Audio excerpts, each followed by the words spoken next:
c'est à vous. Bien, écoutez, bonjour à toutes et à tous. Je pense que vous m'entendez puisque j'ai ouvert mon micro. Je partagerai mon écran à la suite puisque je vais ouvrir mon document, une sorte de diaporama qu'on m'a demandé, donc un support pour mon intervention. Je voudrais tout d'abord me présenter, un tant soit peu. Je suis effectivement économiste de formation. J'ai beaucoup travaillé dans les années 80 et 90 en économie des organisations et d'entreprises, puisque je suis de formation d'économie industrielle. Et l'objet sur lequel j'ai travaillé tout au long des années 80 et 90, enfin à partir de 86 exactement jusqu'à la fin des années 90, ce sont les réseaux.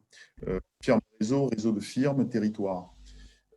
Et en 2000, ma rencontre avec une amie, collègue universitaire, qui m'a poussé à inciter, on va dire, hein, à travailler plutôt en économie sociale et solidaire, qui a pour nom Nadine Richer-Battesti, a fait que depuis les années 2000, donc depuis une vingtaine d'années, je me suis spécialisé dans le champ de l'économie sociale et solidaire. En tant qu'universitaire, j'ai développé des études et des recherches en économie sociale et solidaire depuis 20 ans. On a répondu avec Nadine. Il est important que je vous dise un petit peu ce que j'ai fait pour comprendre un petit peu mon discours qui va suivre. On a développé avec Nadine des recherches financées par la délégation interministérielle à l'économie sociale et solidaire, la DIES, qui existait jusqu'au début des années 2000. Et la DIES nous a demandé de travailler sur les réseaux d'accompagnement à la création d'activités. Nous avons travaillé sur des territoires, les différents départements de PACA, en fait, de la région PACA. Et puis, nous avons travaillé avec Nadine sur les banques coopératives. Tout d'abord, sur la structuration des banques coopératives, les stratégies de banques coopératives françaises. Et puis, j'ai co-dirigé un rapport sur les relations et les rapports entre les banques coopératives et le monde associatif. C'est entre 2006 et 2008. À partir de 2008-2010, j'ai beaucoup travaillé sur l'insertion par l'activité économique, ce qui m'a amené au fil des années 2000 à m'intéresser au sujet de l'évaluation, puisque les premières, on va dire les premières mesures, les premiers dispositifs en termes d'impact social sont apparus au travers des grilles de sortie positive dans l'IAE, et puis la notion, la catégorie d'entrepreneuriat social ou d'entreprise sociale. Et depuis quelques années, j'ai ouvert des études et des recherches sur les fondations, la philanthropie. Et là, depuis 2 ans, nous travaillons aussi beaucoup avec le réseau interuniversitaire de l'économie sociale et solidaire français sur les modèles économiques, les modèles socio-économiques, les alternatives, etc., avec toute une série de publications. Donc, on m'a demandé de faire une intervention à partir de là pour le mois de l'économie sociale et solidaire. J'ai structuré l'intervention, vous allez le voir, à partir d'un document que je vais partager. En fait, toutes ces recherches, ces études m'ont amené à beaucoup de réflexions. Donc, c'est vrai que l'interaction avec vous va me permettre aussi d'alimenter en illustration, un exemple, ce que je vais vous dire aujourd'hui. Et pour terminer ma présentation, je peux quand même dire aussi que j'ai créé avec d'autres collègues en 2008 un master, le master politique sociale, qui est situé à l'Université d'Avignon, et que j'ai un cours qui est le cours en licence en économie sociale et solidaire, qui existe en licence administration économique et sociale, parcours Sciences politiques et Europe à l'Université d'Avignon. Donc, mes cours, en fait, sont très axés, très focalisés sur l'ESS et les politiques sociales, en rapport avec mes études et mes recherches. Voilà. Donc, je vais partager mon document. J'espère que ça va fonctionner. Voilà. Alors, il est là. Normalement, vous devriez le voir apparaître. Vous me dites si c'est bon. Oui. Parfait. Voilà, donc c'est à partir de ce document, je vais pendant une demi-heure vous présenter un petit peu mes réflexions. Hein. Le sujet est vaste, hein, donc c'est difficile de cerner le sujet en tant que tel. Moi, j'ai essayé de questionner à partir de ce sujet. Voilà, normalement, ça devrait fonctionner, normalement. Vous me dites si c'est toujours bon. Oui, oui, oui. Parfait. Alors, on y va. On m'a demandé dans un premier temps donc, de revenir un petit peu sur les fondements de l'ESS. Donc, pour revenir sur les fondements très rapidement, puisque ça vous connaissez, me semble-t-il, hein, évidemment, les principes clés de l'ESS, bon, on a toute une série de principes, de valeurs et de principes en économie sociale et solidaire. Audrey nous a montré donc, un nuage de mots. On voit bien qu'on a énormément de mots qui correspondent à des valeurs. Il s'avère que historiquement, l'économie sociale et solidaire qui a émergé au fil du 19e et qui s'est structurée au 20e siècle met en avant tout d'abord le principe de libre adhésion qui renvoie donc à l'appartenance et à l'adhésion. On appartient à une structure et on adhère à cette structure.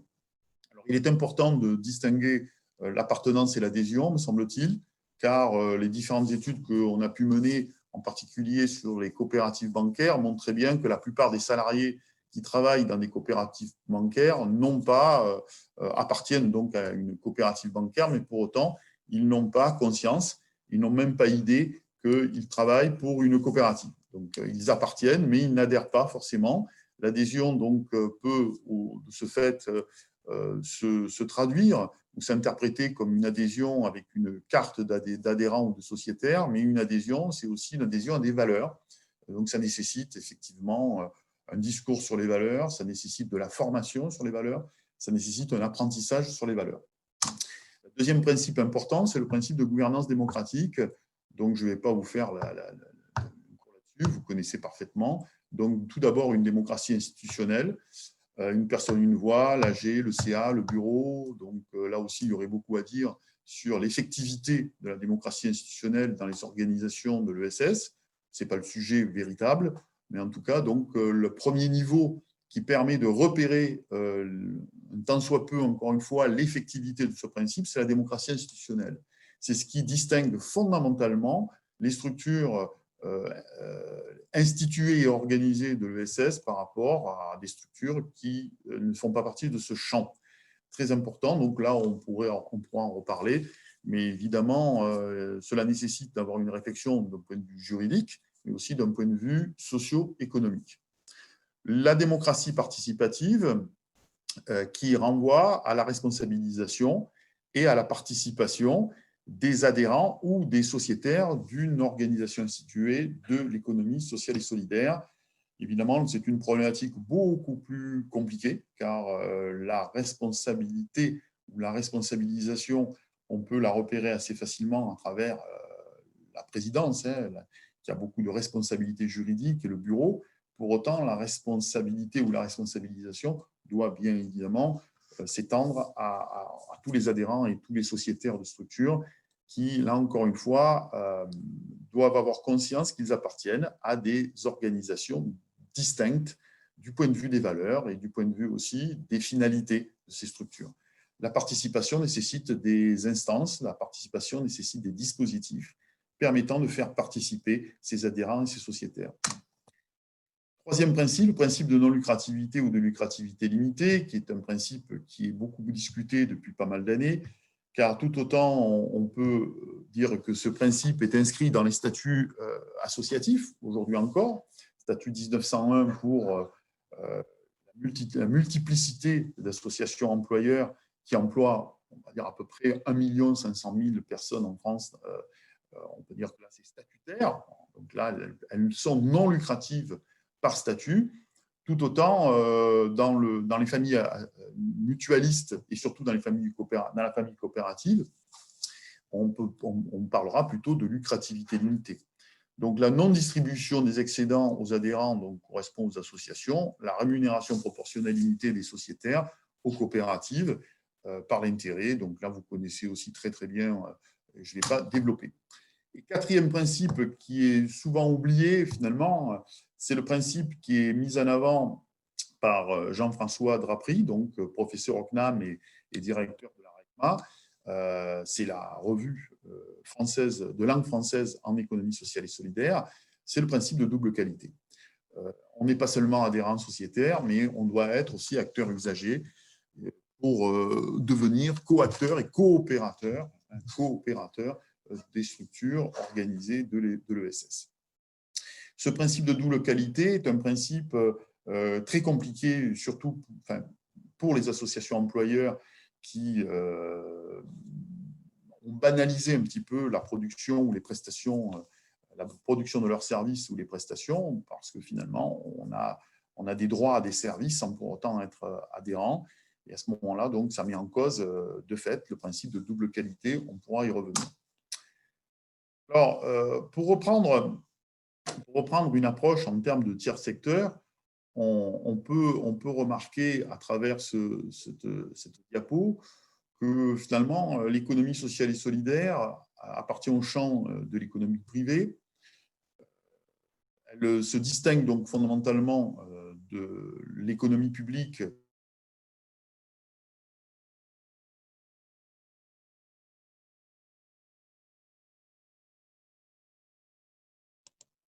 Ah, on a perdu Patrick. On a perdu Patrick. Non. Voilà, c'est bon. Voilà. Oui, c'est bon. Donc, je disais donc qu'on voit très bien que l'économie sociale et solidaire se distingue fondamentalement de l'État et s'écarte de l'entreprise privée en termes de statut de société, bien que les coopératives aient un statut de société très particulier avec un cadre juridique. Patrick, simplement, on a perdu, je me permets, on a perdu votre partage d'écran, du coup. Ah bon, alors je reviens. Vous pouviez le relancer. Je vais le relancer. Désolé.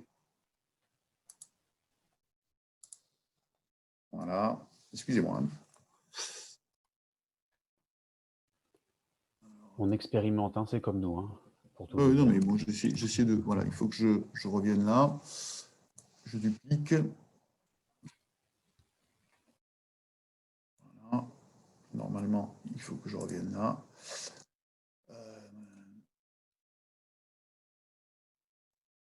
Et là, normalement, ça devrait le faire. Parfait.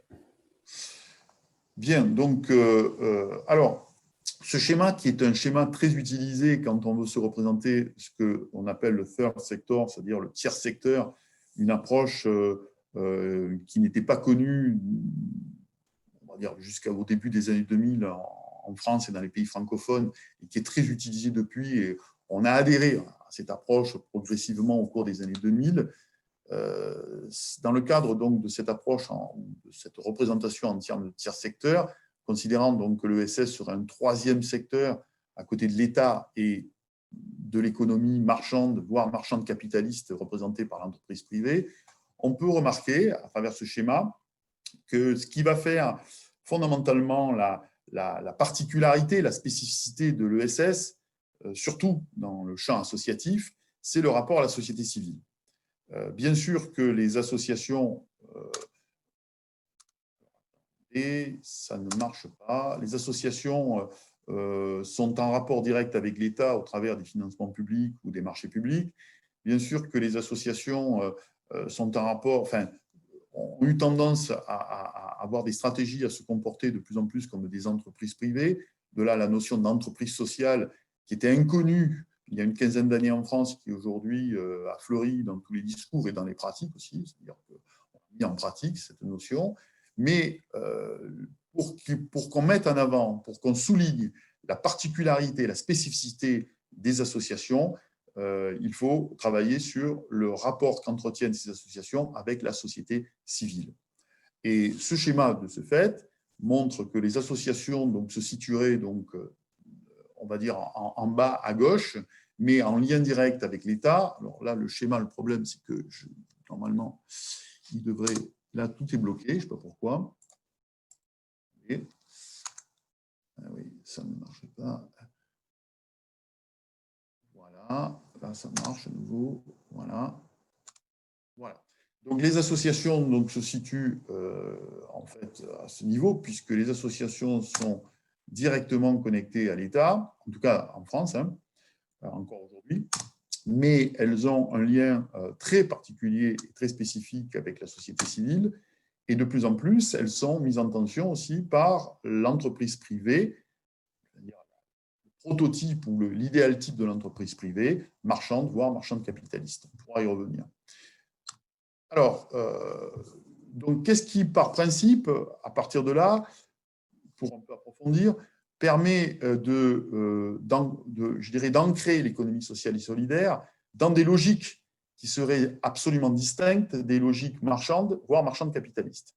Alors, ce schéma adapté d'un ouvrage de Jean-Louis Laville, qui est une référence donc, académique en économie sociale et solidaire, nous permet de voir donc, que les structures de l'économie sociale et solidaire, les organisations de l'ESS, associatives, voire coopératives et mutuelles, en fait, elles ont, par rapport au principe marchand,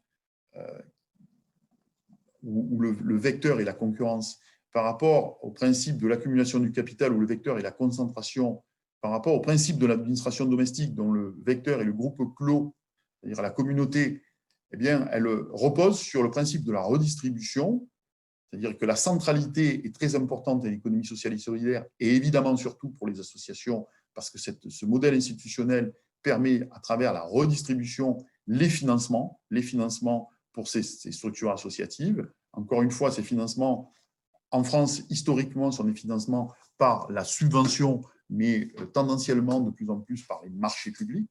Et de l'autre côté, le principe de la réciprocité, qui renvoie à la société civile, c'est-à-dire dans le modèle institutionnel et la symétrie. Le principe de la réciprocité s'incarne, par exemple, dans le bénévolat.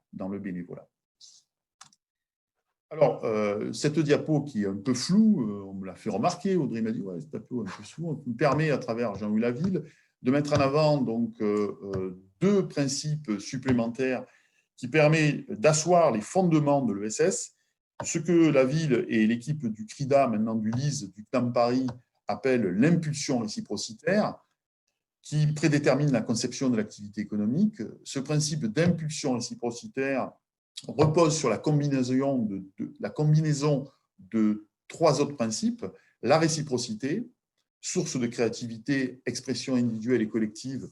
Donc, encore une fois, pour mettre des mots beaucoup plus parlants, par exemple le bénévolat, qui est très prenant et très prégnant dans le champ associatif. Le principe du marché, qui permet d'élargir le champ d'action et les publics touchés, et le principe de la redistribution, recours aux revenus de transfert pour veiller à l'égalité d'accès aux services.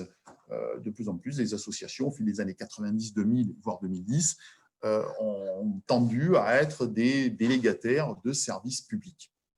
Alors, cette combinaison des trois principes se traduit par ce que Laville et son équipe appellent l'hybridation des ressources. L'économie sociale et solidaire, donc, hybriderait des ressources marchandes, non marchandes et non monétaires, soit pour faire face à une pénurie de moyens, donc c'est une action instrumentale, soit en raison d'une adhésion à des valeurs, c'est une socialisation autonome. Alors, il y a un petit tableau qui suit et qui permet de montrer finalement qu'au travers de cette hybridation des ressources, les structures organisées, les entités organisées de l'ESS, et encore une fois, surtout les associations, sont mises en tension par le marché, de plus en plus, par les nouveaux dispositifs de la redistribution. Donc, on y viendra tout à l'heure en fin d'exposé, quand on va évoquer l'impact social, les nouveaux dispositifs de la redistribution, la réciprocité, le don contre don, et le troc, puisque de plus en plus, on a du management qui s'est insinué dans les organisations associatives, surtout dans les associations employeurs de moyenne et grande taille, associations de 100, 200, 1000, 2000, voire comme le groupe SOS, 15 000 salariés, ou la Croix-Rouge, près de 19 000 salariés en France. Mais on a le groupe avec qui j'ai beaucoup travaillé, l'Avarab Développement au Bagne, qui est passé en 20 ans de 4 salariés aujourd'hui à 3 000 salariés, en 20 ans, hein, de 4 salariés à 3 000 salariés. Petite association employeur d'Aubagne au début des années 2000. Et maintenant, le groupe L'Avarab Développement est présent sur tout le territoire français. Et le deuxième groupe présent à Mayotte après le groupe SOS. Donc, on voit bien qu'on a affaire à des structures associatives qui sont, y compris, pilotées par des holdings sociétés ou des holdings associatives. Donc là, on voit bien que dans ces structures employeuses associatives, le donnant-donnant le donnant-donnant revêt des pratiques courantes, c'est-à-dire qu'on est dans des formes de management et de gestion qui sont, on va dire, diffusée par l'entreprise privée marchande, voire marchande capitaliste. Et donc là, on a un monde associatif qui est mis en tension, entre marché, redistribution, réciprocité et troc. Le deuxième principe dont parle Jean-Louis Laville, qui est emprunté à Habermas, c'est le principe d'espace public de proximité. Alors, l'idée fondamentale que développe Laville et son équipe, dont Bernard M, malheureusement décédé, ou encore Laurent Fraisse, que vous connaissez peut-être de nom, ou Laurent Gardin et d'autres de cette équipe, ou aujourd'hui Elisabetta Bucolo, c'est que les structures de l'économie sociale et solidaire doivent absolument mettre en musique, réaliser, effectiviser les espaces publics de proximité. Dans une société atomisée, une société masse médiatisée, nous disent-ils, clientélisée, finalement, ce qui peut aussi faire la spécificité des associations employeurs et aussi de beaucoup de structures coopératives et de mutuelles, c'est l'idée de créer des espaces associatifs et coopératifs reposant sur ce qu'ils appellent des initiatives populaires, c'est-à-dire en clair de type bottom-up, des citoyens qui s'organisent et qui vont développer dans des secteurs comme l'énergie ou dans les secteurs bancaires avec la NEF. Je donne l'exemple de la NEF, mais on pourrait prendre beaucoup d'autres exemples. Dans l'énergie, on a Enercop, etc., que vous connaissez bien, puisque Enercop est plus proche de chez vous que de chez moi. Enfin, moi, je suis dans les Bouches-du-Rhône. Donc, on a ces structures-là, associatives et coopératives, qui partent en fait des besoins sociaux d'un groupe de citoyens. Et ce groupe de citoyens donc, crée des structures entités entrepreneuriales, mais qui reposent toujours sur de la démocratie de proximité, expression démocratique, et qui maintiennent des espaces d'intersubjectivité qui s'opposent à l'anonymat massifié.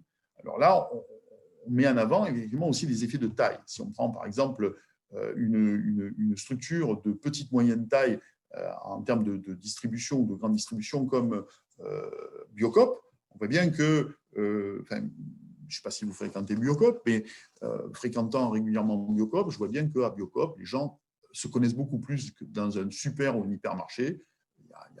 Et donc discutent, échangent, et échangent sur les produits, échangent sur les pratiques, échangent aussi avec les personnes qui sont employées par Biocop. Donc on a affaire à un supermarché d'une petite moyenne taille où existent encore donc, ces espaces d'intersubjectivité qui s'opposent à l'anonymat massifié des hypermarchés.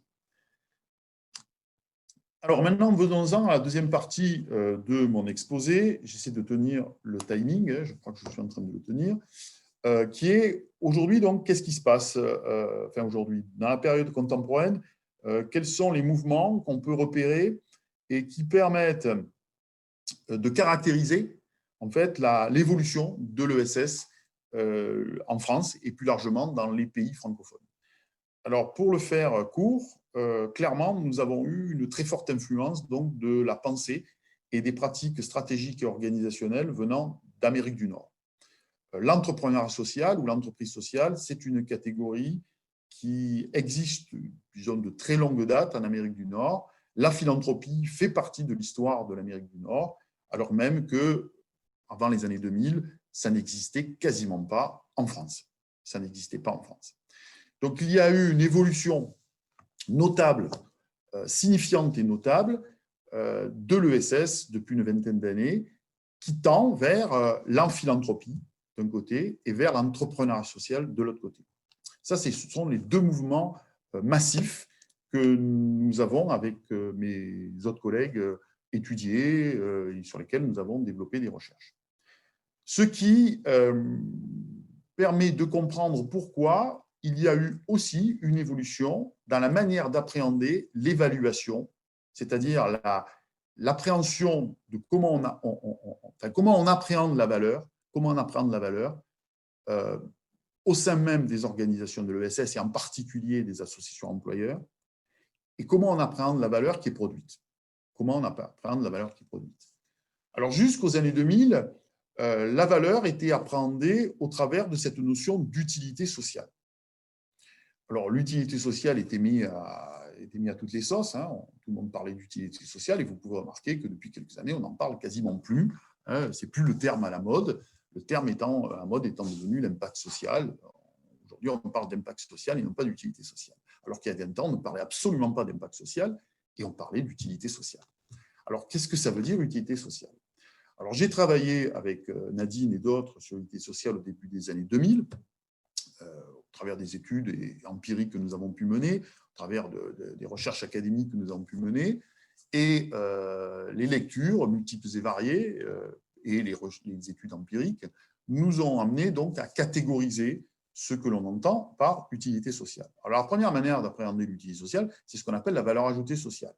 La valeur ajoutée sociale, on peut l'appréhender pas très facilement, mais assez facilement si je me réfère à cette diapo, au travers des effets de levier, les finances solidaires. Les finances solidaires produisent de la valeur ajoutée sociale, puisque la NEF, elle le finance. C'est donc une coopérative financière qui, depuis plusieurs années, veut se transformer en banque. C'est compliqué pour la NEF.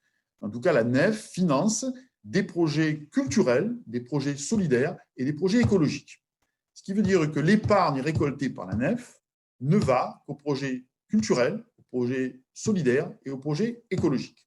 En cela, elle produit des effets de levier en termes de valeur ajoutée pour des activités qui sont culturelles, solidaires et écologiques. C'est ce qu'on appelle des effets bancaires.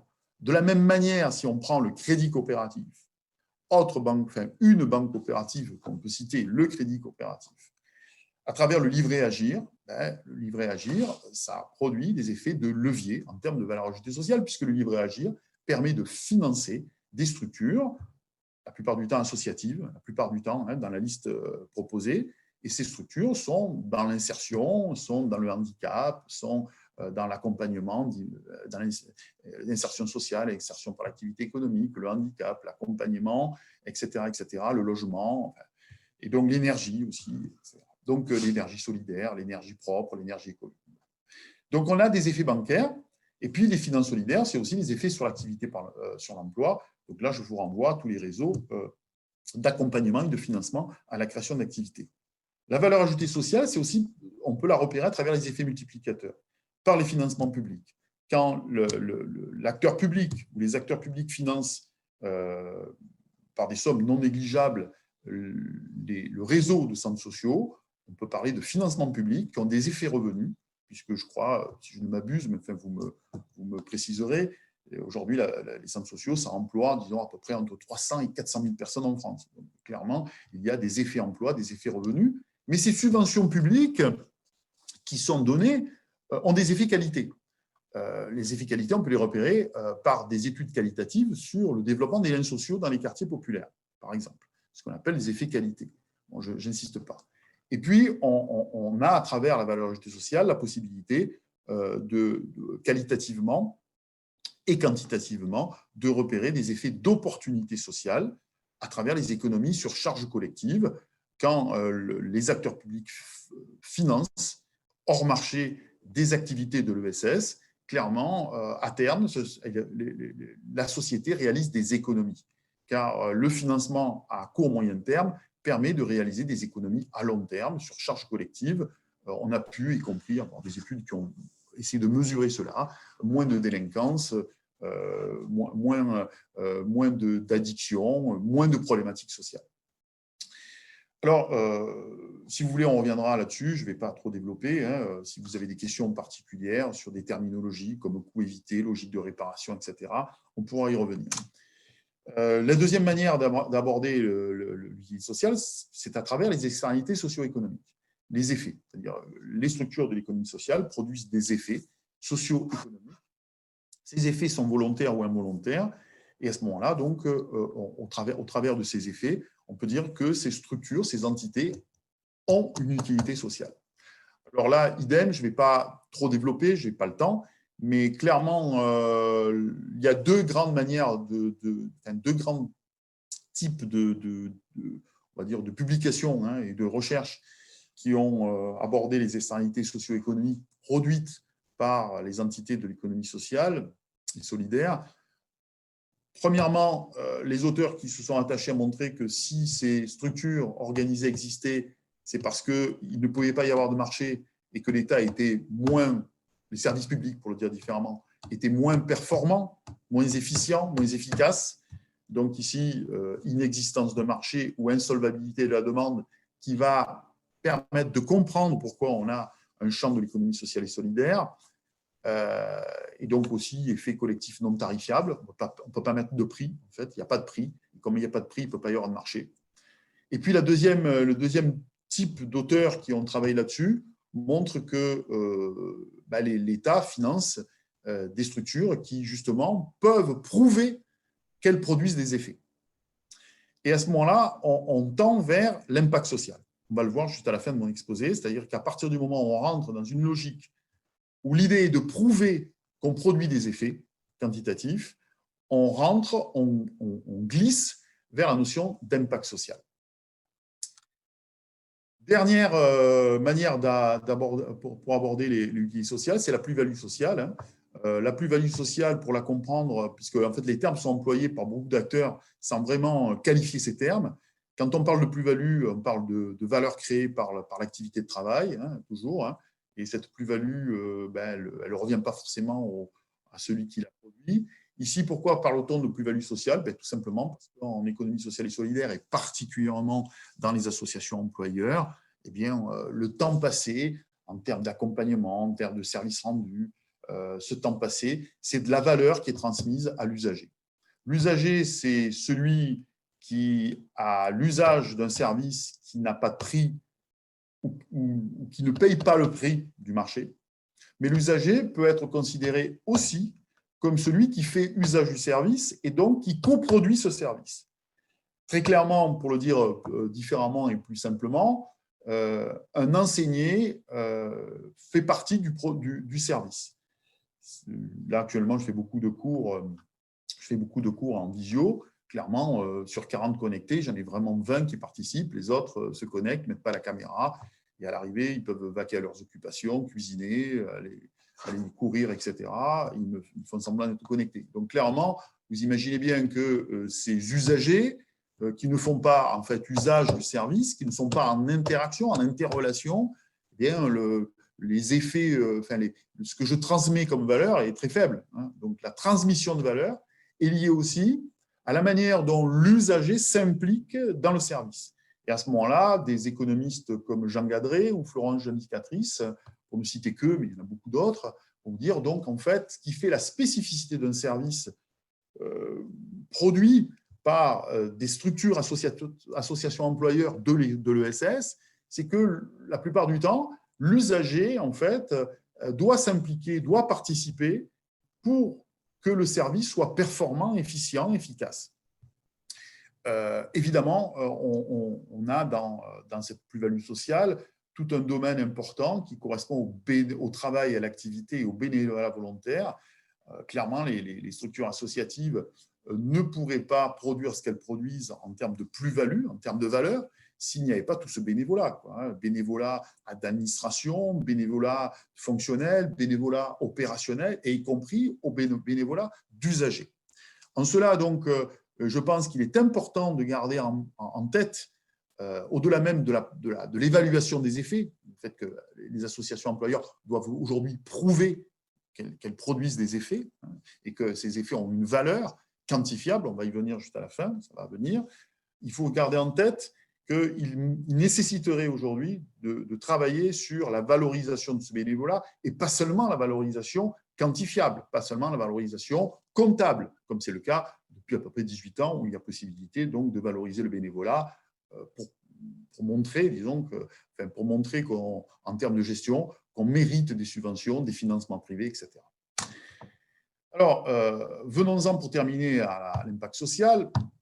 Alors ici, j'ai repris la définition de l'impact social telle qu'elle est présentée dans l'ouvrage de Borello, Bottolier, Depoix et Hazard, ouvrage de 2012.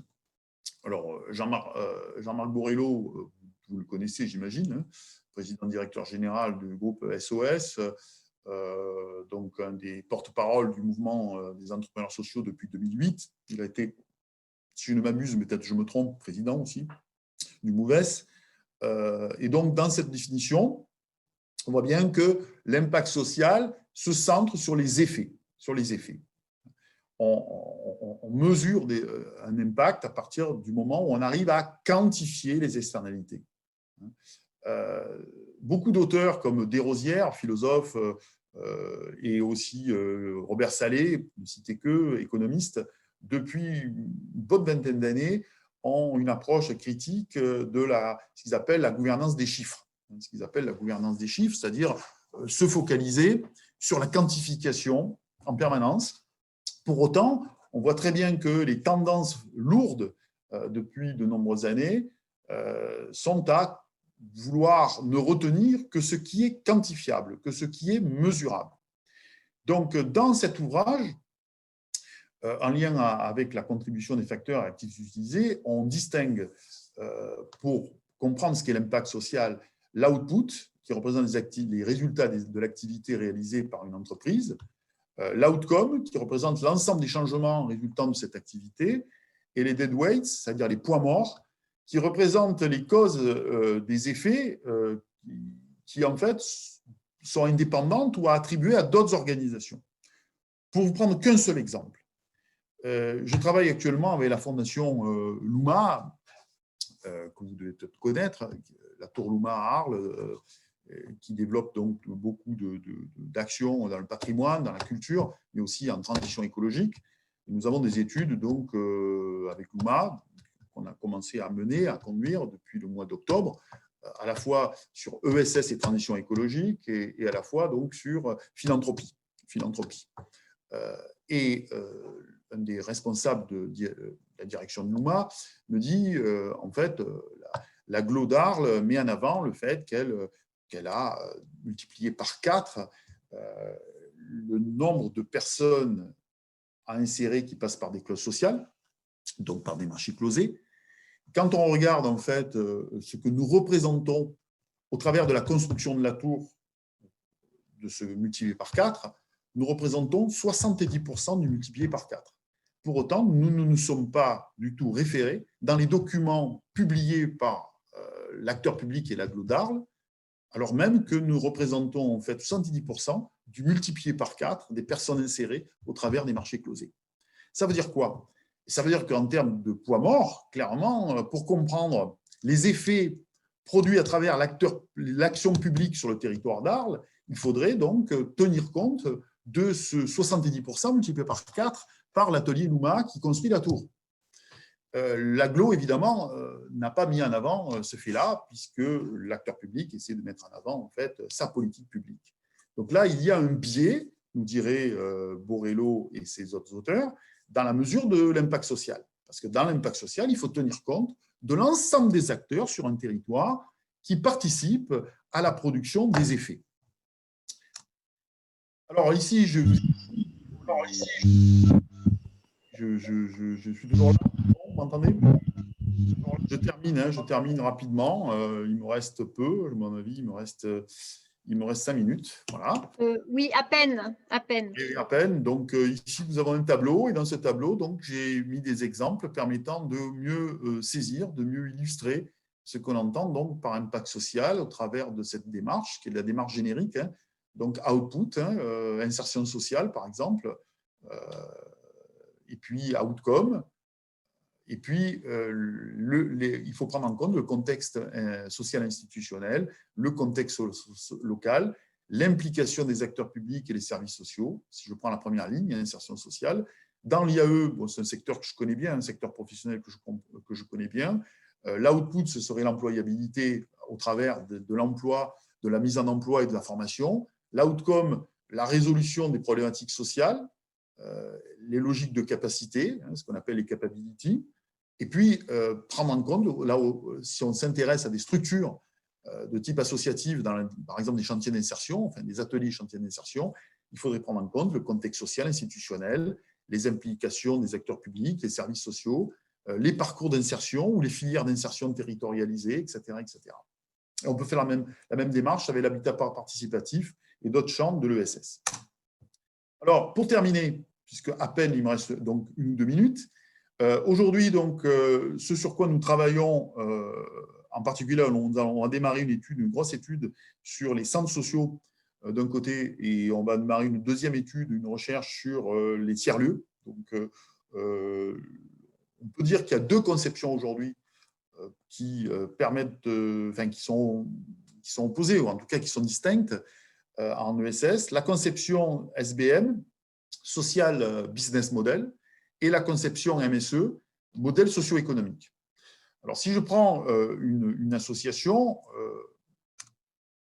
si on raisonne en termes de Social Business Model, on part du modèle économique.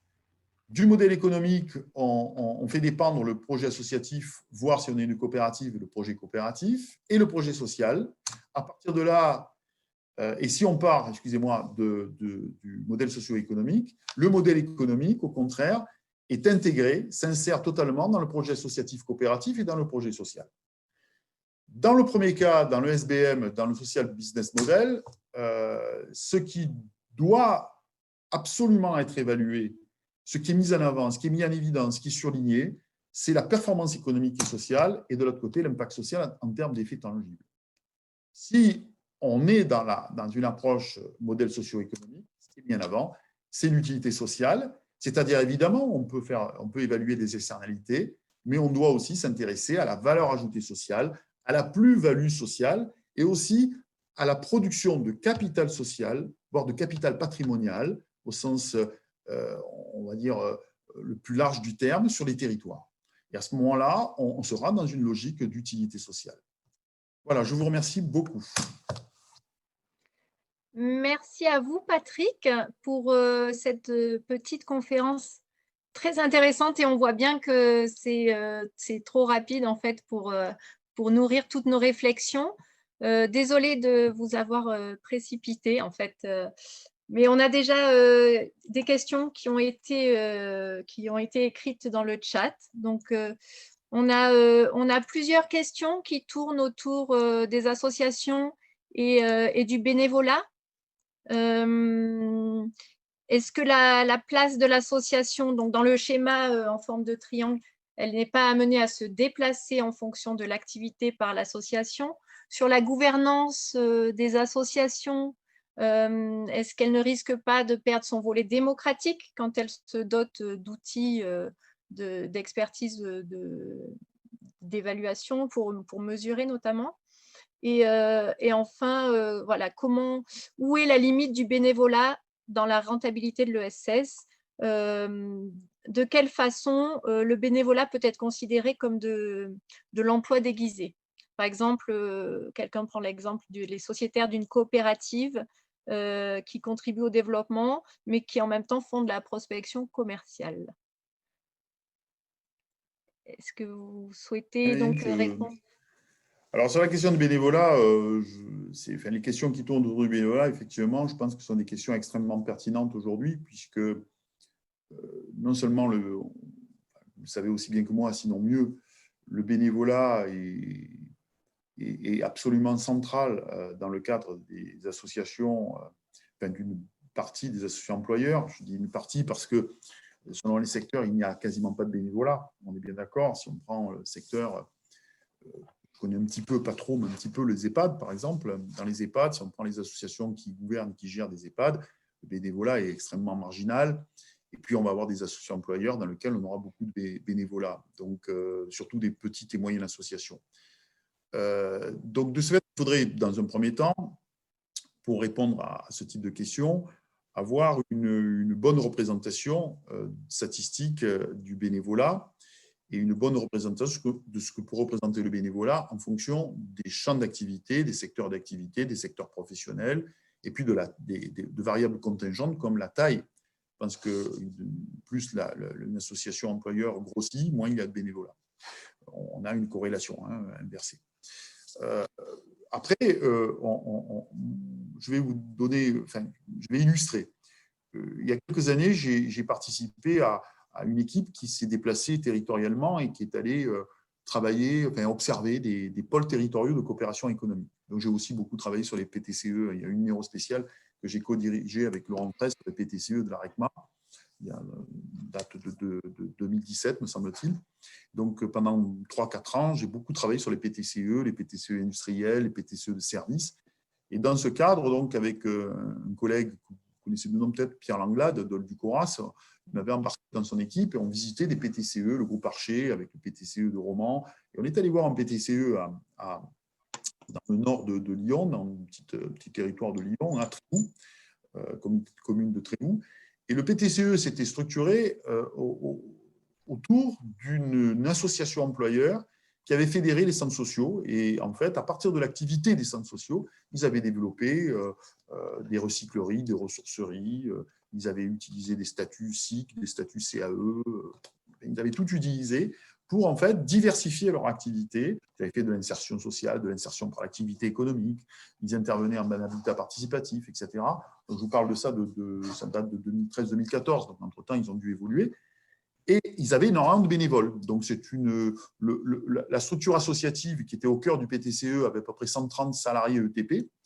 Et puis, ils avaient donné le chiffre de 350 à 400 bénévoles, dont une bonne partie qui étaient des opérationnels et des fonctionnels.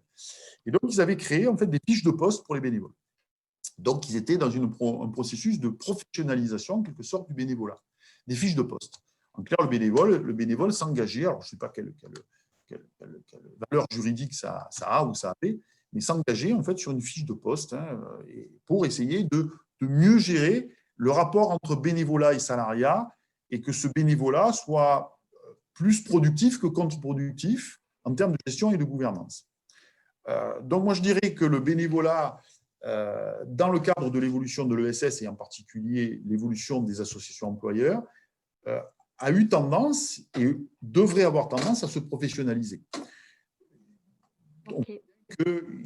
L'apparition du volontariat, par exemple, qui est contractualisé, qui n'est pas exactement le même statut que le bénévolat. Donc, on a ces tendances-là. Mais ça rentre vraiment dans le cadre du modèle de l'entrepreneuriat social. C'est-à-dire que le bénévolat, le nouveau bénévolat, celui qui apparaît et qui est en train de remplacer l'ancien, c'est un bénévolat qui, d'après moi, sera de plus en plus professionnalisé, en quelque sorte, et qui tendra vers des formes contractuelles conventionnelles de volontariat. Ça, c'est mon point de vue, c'est une hypothèse que je tente à vérifier de plus en plus sur le terrain, mais après, il faut en discuter, quoi. La deuxième question, j'ai perdu le fil. C'était sûr? Non, c'était sur le bénévolat, la gouvernance démocratique, mais ça, je pense qu'on va le voir en atelier, notamment l'atelier sur les outils de gestion, le numéro 7, comment rendre les outils de gestion pour ne pas perdre le fil avec tous ces outils mesurables et quantifiables. Et également, une question sur la valorisation du bénévolat qui va être traitée dans l'atelier numéro 6. Là, je vois une question très concrète sur comment faites-vous pénétrer la monnaie locale complémentaire et citoyenne dans l'ESS? Alors, la monnaie solidaire, donc c'est Jérôme Blanc, le grand spécialiste de la monnaie solidaire en France, professeur à Lyon, qui a son poste sur la monnaie solidaire. Il y a tout un courant aujourd'hui dans l'université, parce qu'on met souvent en avant les écoles commerciales, mais enfin, à 90%, en formation et en recherche, c'est l'université. Et l'ESS, c'est l'université. Il faut le rappeler, il faut le dire autour de soi. Les écoles commerciales sont arrivées beaucoup après, et de part ont des chaires plutôt en responsabilité sociale d'entreprise et sont très peu spécialisées en ESS, même si elles l'affichent. Donc, il faut vraiment dire que l'université, aujourd'hui, à travers ses formations de master, à travers ses licences aussi pro, et au travers donc, du volume très important de recherche en sociologie, en économie, en sciences politiques, en gestion, en droit, c'est l'université. Donc, on a Jérôme qui travaille beaucoup avec son équipe et d'autres, avec un réseau, y compris international, sur la monnaie solidaire. Alors, la monnaie solidaire, très compliquée, la monnaie solidaire, parce que au travers des travaux sur la monnaie solidaire, on voit très bien que tout va dépendre, en fait, de la confiance qu'on accorde à cette monnaie. Comme toute monnaie, en fait. Reprenons les travaux de Daniel Orléans, grand économiste de la monnaie.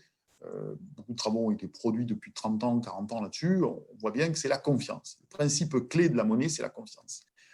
Pour pouvoir utiliser une monnaie, pour pouvoir qu'elle se développe, il faut qu'il y ait une confiance. Cette confiance repose sur une confiance contractuelle, comme toute monnaie, mais repose aussi sur une confiance liée au réseau. Il faut que le réseau soit extensif. Plus le réseau est potentialisé sur un territoire, plus cette monnaie solidaire, complémentaire, vous l'appelez comme vous voulez, mais enfin, bon, bref, eh bien, elle va être utilisée. on est dans le cadre quand même d'une approche monétaire.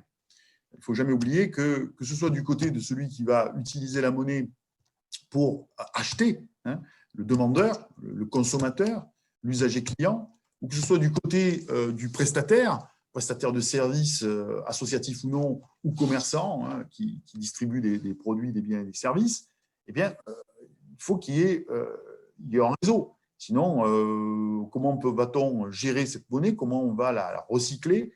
L'espace de circulation de cette monnaie, s'il est réduit, ben on ne fait pas confiance, parce que qu'est-ce qu'on fait avec la monnaie en poche? Donc, il y a un besoin de confiance qui repose sur le contrat et qui repose donc sur l'extensivité du réseau territorial. Nous avons à Avignon et maintenant à Arles la roue, hein, même à Salon, il y a la roue. Bon, moi, j'utilise de la monnaie solidaire, hein, j'ai adhéré à l'association La Roue. Pour autant, bon, je ne veux pas dire que je dois l'utiliser peut-être à 1% de ma consommation. Hein. Pour quelle raison? Eh bien parce que le réseau n'est pas assez extensif et que d'autre part, donc, il y a un besoin de croyance en la monnaie, donc de représentation dans cette monnaie.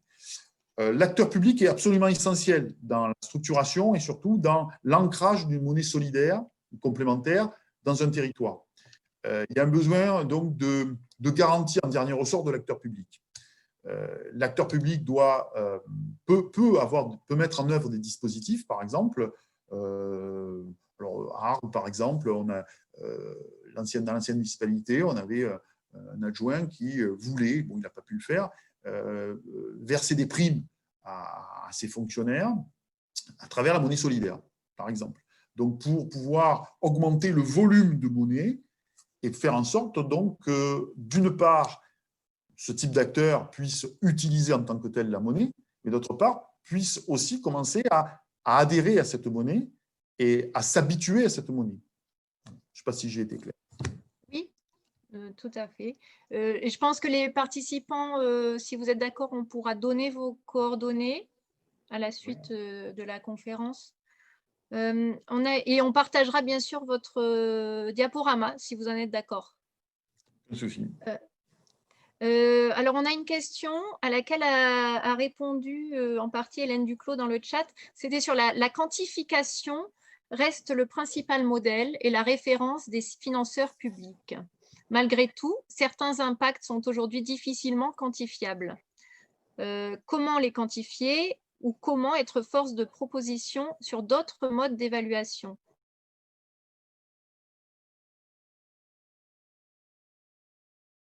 Hélène Duclos, donc, qui est présente avec nous ce matin et qui est experte en utilité sociale et qui animera l'atelier numéro 5, répond que l'utilité sociale, elle questionne justement le sens, ce que ne fait pas l'impact social. En interrogeant ce qui a de la valeur, elle pose la question de la vision du monde commun auquel on contribue. L'impact social est justement instrumental et laisse tacite ce qu'on considère comme ayant de la valeur. Le modèle auquel on se réfère implicitement, alors le modèle dominant. Deux structures avec les mêmes activités peuvent avoir un modèle d'utilité sociale différent. Je vais juste compléter. Hein, oui. J'ai beaucoup travaillé donc, pendant des années sur l'insertion par l'activité économique. Bon, je ne suis pas allé sur le dispositif territoire zéro chômeur, ça ne s'est pas fait, mais là, on a Laurent Gardin et Florence et aussi Philippe Séménodji, un collègue de Marne-la-Vallée, ont développé une grosse étude, une recherche, et ils font partie de la recherche qu'on va mettre en œuvre. Dans l'IAE, ce qu'on a pu repérer indéniablement, c'est qu'il y a eu de plus en plus de prises des grilles d'évaluation à travers des sorties positives. Donc, entre 2010 et 2013-2014, j'ai beaucoup travaillé là-dessus, y compris les études de terrain avec des structures, que ce soit des entreprises d'insertion, TTI, mais surtout beaucoup d'associations qui portent des ateliers et chantiers d'insertion. Alors, deux remarques.